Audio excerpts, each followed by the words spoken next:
So let's talk about Shisha, shall we?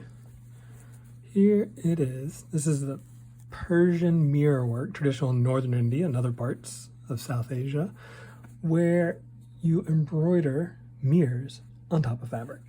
And so I started thinking about this technique, wondering if I couldn't just take a piece of green plastic bottle from the recycling bin or a piece of broken taillight reflector and do the same thing. So here we go. I'm going to show you how to stitch this down Shisha style into your own textiles. To do that, take whatever piece of fabric you want. I got a little sandwich here. Really doesn't matter too much. I do find that thicker fabric tends to help.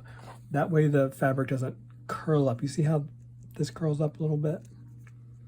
One, I mean, it's not the fabric's fault. I was pulling too tight, but a consideration. Then take your little piece of plastic. I've got all kinds of stuff here I want to experiment with. This is my little junk I've been finding in the street lately. Some nice blue plastic. Anyway, all kinds of things you can play with. You could even do coins. You could do gemstones.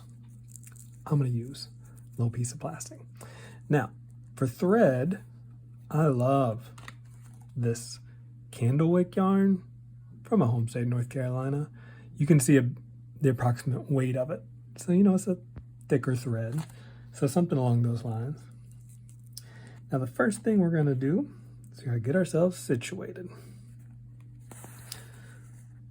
So I'm just going to let this knot hang out over here because I'm going to snip it in the middle in a minute. We'll do a couple little back stitches here. They'll get covered up. That way, once we snip this guy,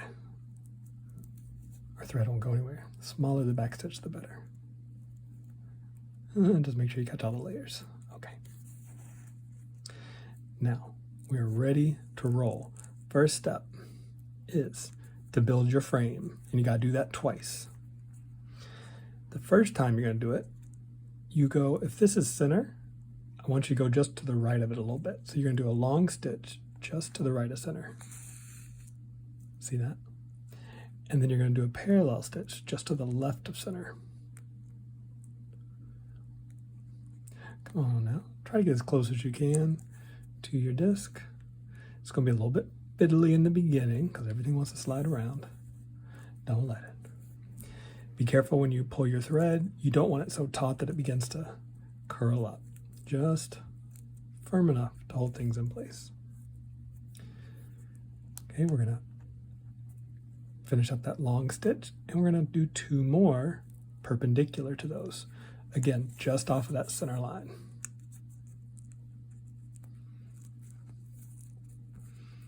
Oh my goodness, I can do this so much better when I'm not doing it for camera. Okay. Essentially what we're trying to make here is a little hashtag.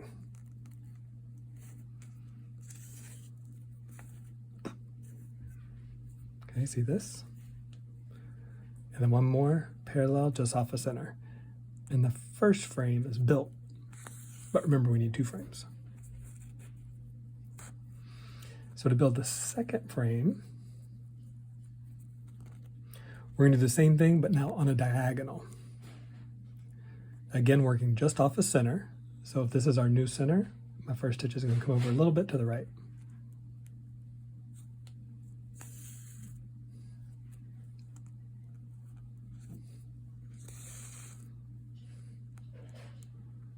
Come back up, do one parallel to that.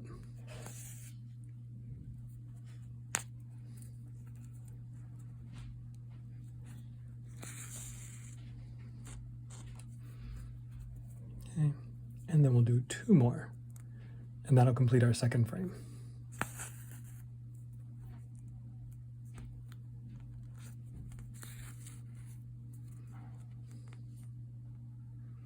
Again, notice how I'm not pulling it so taut that the fabric curls up around my disc.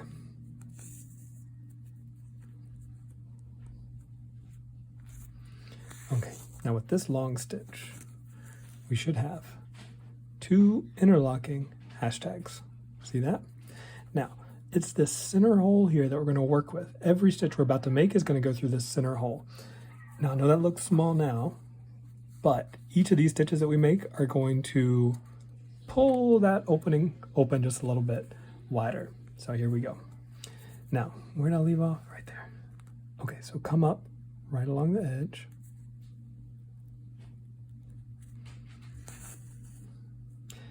We're going to, if the thread's coming out from the top, you see that? We're going to go in from this part of the opening in the middle, under all of our frame stitches. And we'll give it a little tug, but not too much, right? It's that perfect tension. Ooh. Come on now, camera, work with me. And we're gonna go into our base fabric by just coming over one stitch, one thread. So now that's how our first stitch looks. This is our first stitch right here. Now we're just gonna circle this thing, doing a bunch of stitches. So come over just the least little bit you can.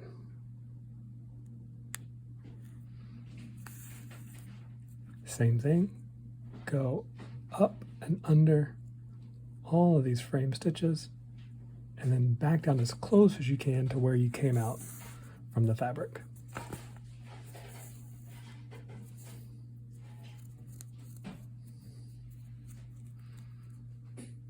And we're just going to go around the circle.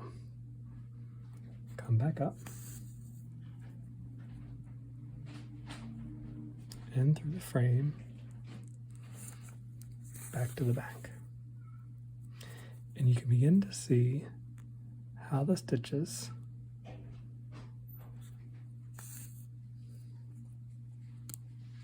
line up real nice. Okay, I'm not going to sit here and make you watch me do this whole circle. I'll come back when I'm done. But you get the idea. You're just going to work all the way around that circle, coming in from the middle, working out towards the outer edge. Okay? All right, so I'm about out of thread, so I thought I'd show you how I would tie this off. This is how I would do it. I don't know if it's the best way. I take one of these stitches and just kind of weave that loose end in there. Come on now. Depending on how intensely this textile is going to be used, you might want a better knot than that. But this worked just fine. A little snip. And I'll add new thread. Now, you'll notice that I'm still learning, right? You see I got some tension issues there. I was pulling a little too tight down that edge, and it got skinnier. So that's just something to be mindful of as you're working on your own piece. We're going for nice, even borders as much as possible. Or maybe not, I don't know. Maybe you like that wonky look. It is kind of cute. Y'all are sitting here staring at my blue thumbnail because I was working with this indigo yarn earlier. That'll be that way for a couple days. Come on now.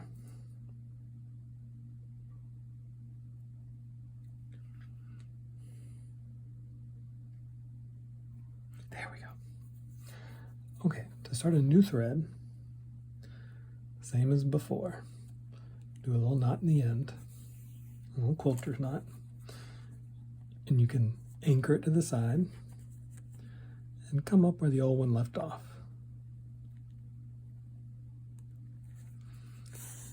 And just like you did in the beginning, you'll do a couple back stitches as close as you can to the edge of your disc.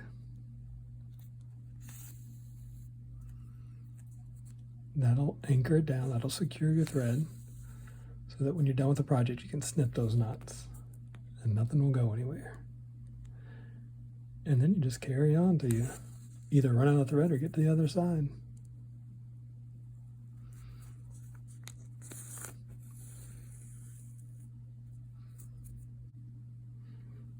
Okay, so I've worked my way all the way around just about.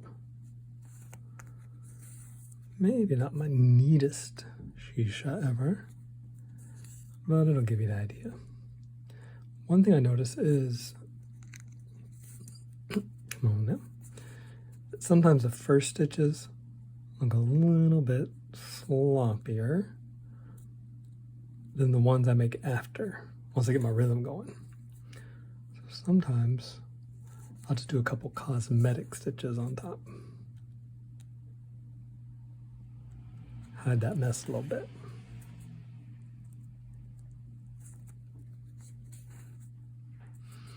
There we go, something like that.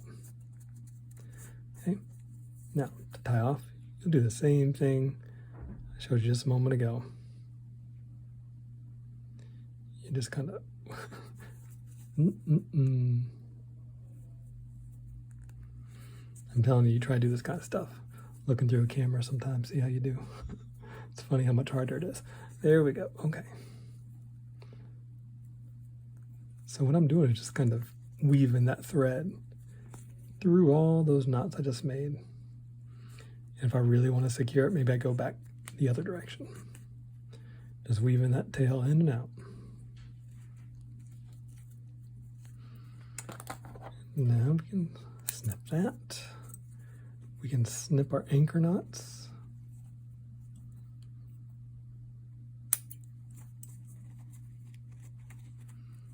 And folks, you have made your very first Shisha. What else can you do with it? I don't know, but look at this one. You could use these places as little containers for things. This is some yarn from an old wool sock. That's why it's so curly. But you could put beads in there. You could put a lock of hair in there. You could put a favorite fabric inside. All kinds of stuff. And remember, you're not confined to circles. There's all sorts of things you can do. You're only limited by your imagination. Okay. I hope this has been a helpful tutorial for you. If you end up making some Shisha of your very own, please tag me. I would love to see how you put your own personal spin on this traditional Persian technique. Happy sewing, y'all.